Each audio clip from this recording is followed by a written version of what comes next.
जम्मू बंद की भी करते हैं, क्योंकि जम्मू बंद की कॉल दे दी गई थी जो जम्मू के ट्रेडर्स हैं जो उनकी तरफ से, और जम्मू ट्रेडर्स की कॉल का कितना असर होगा इसका हमें कल तक जरूर इंतजार करना होगा, क्योंकि कल जम्मू बंद रहेगा। लेकिन उससे पहले पॉलिटिकल और रिलीजियस बॉडीज ने जम्मू बंद जो chamber of commerce and industry Jammu chapter की तरफ से दिया गया है उसकी पूरा सपोर्ट देने का ऐलान कर दिया है। और उसके साथ साथ लेकिन सवाल खड़े हो रहे हैं ट्रांसपोर्टर्स की तरफ से, क्योंकि खबर यह है कि ट्रांसपोर्टर्स चैम्बर की स्ट्राइक से बाहर रह सकते हैं। और ट्रांसपोर्ट एसोसिएशन के कई लोगों की तरफ से आज अलग अलग प्रेस कॉन्फ्रेंसेस भी की गई, जिस दौरान इस बात का ऐलान किया गया कि वो स्ट्राइक का हिस्सा नहीं बनेंगे, क्योंकि काफी नुकसान उन्हें आज तक स्ट्राइकों से उठाना पड़ा और आज तक चैम्बर ने कभी भी उनकी बात नहीं की है। इस तरीके की भी खबर आ रही है। तो कल पर प्रशासन से लेकर पॉलिटिकल एडमिनिस्ट्रेशन की भी नजर रहेगी कि जम्मू बंद का कितना असर होगा। लेकिन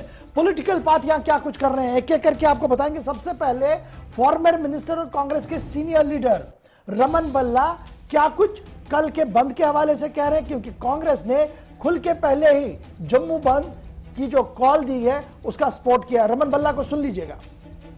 में नया इतिहास रचा जाएगा और हम लोगों ने उसी दिन यहाँ पे कहा था कि भाजपा जो आज सत्ता के गलियारे में एक पहुंच तक जहाँ पे पहुंची है, जम्मू कश्मीर को उन्होंने एक टेस्टिंग लेबोरेटरी समझ के रखा है।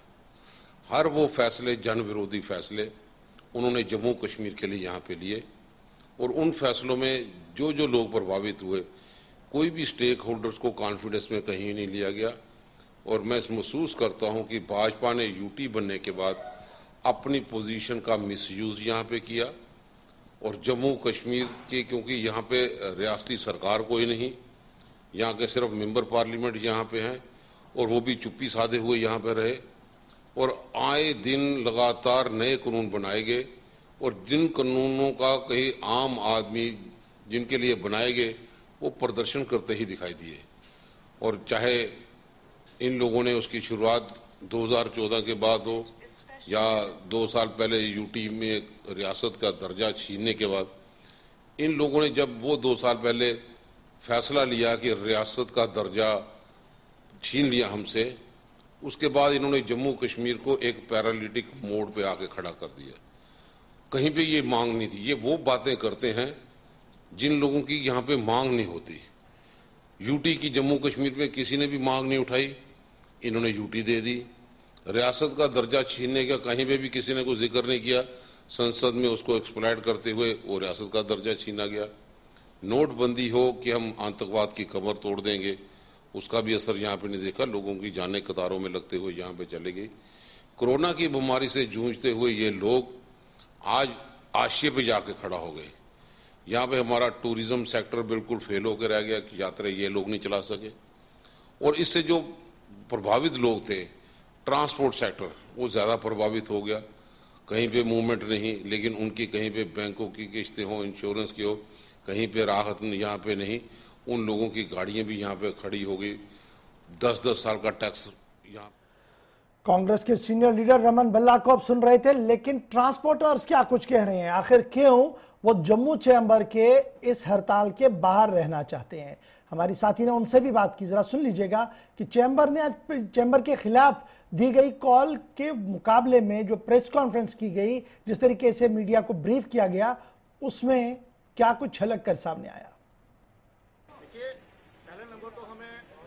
चैम्बर ऑफ कॉमर्स और इन्होंने दूसरी बातों ने मुझे हमें बुलाया तक नहीं है और हमारे साथ कोई मीटिंग नहीं की इन्होंने। तो हमारी हड़ताल तो बनती नहीं है और ना ही हम हड़ताल करेंगे। हमारी गाड़ियाँ वो जो चलती रहेंगी, जैसे पहले चलेंगी ऐसे ही चलेंगी, क्योंकि कोरोना की वजह से हम 2 साल के हम जहाँ पर मतलब कि पजल हो रहे हैं।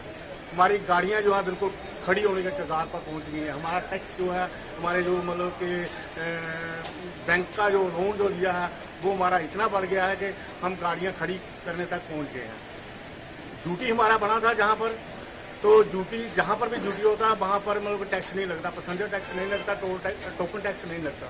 तो यहाँ पर पैसेंजर टैक्स भी है, टोल टैक्स भी है। तो जिस टाइम हम हड़ताल पर जाने की कोशिश करते हैं, जिस टाइम हम अपनी मतलब के मांगों के लिए बोलते हैं, तो उस टाइम कोई भी हमारे साथ जाने के लिए तैयार नहीं होता। इसलिए हम स्ट्राइक पर जाने के लिए तैयार नहीं है। अगर अदरवाइज कोई आदमी आता है हमें बुलाता है तो हम उसके बारे में बाद में सोचेंगे। जैसे ही हमें बुलाएगा उसके बाद हम अपनी बातें रखेंगे।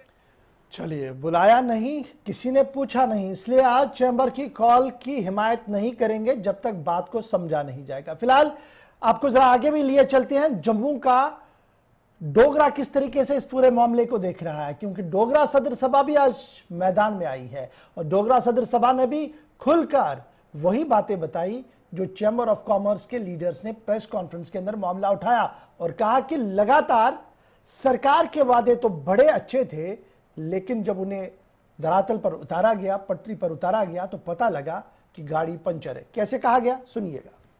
ये बार के बारे में उन्होंने बात की, जो वाइन शॉप्स थी उनका क्या हुआ, किस तरीके से लोगों के साथ सलूक किया गया, और बाकी इश्यूज भी ठीक थे। सिर्फ एक इशू पर मैं डिफर करता हूँ, वो है कि सेक्रेटरीट के बारे में उन्होंने कहा कि सेक्रेटरीट मूव करता रहना चाहिए, और अगर सेक्रेटरीट मूव नहीं किया तो जम्मू के बिजनेस को फ़र्क पड़ेगा।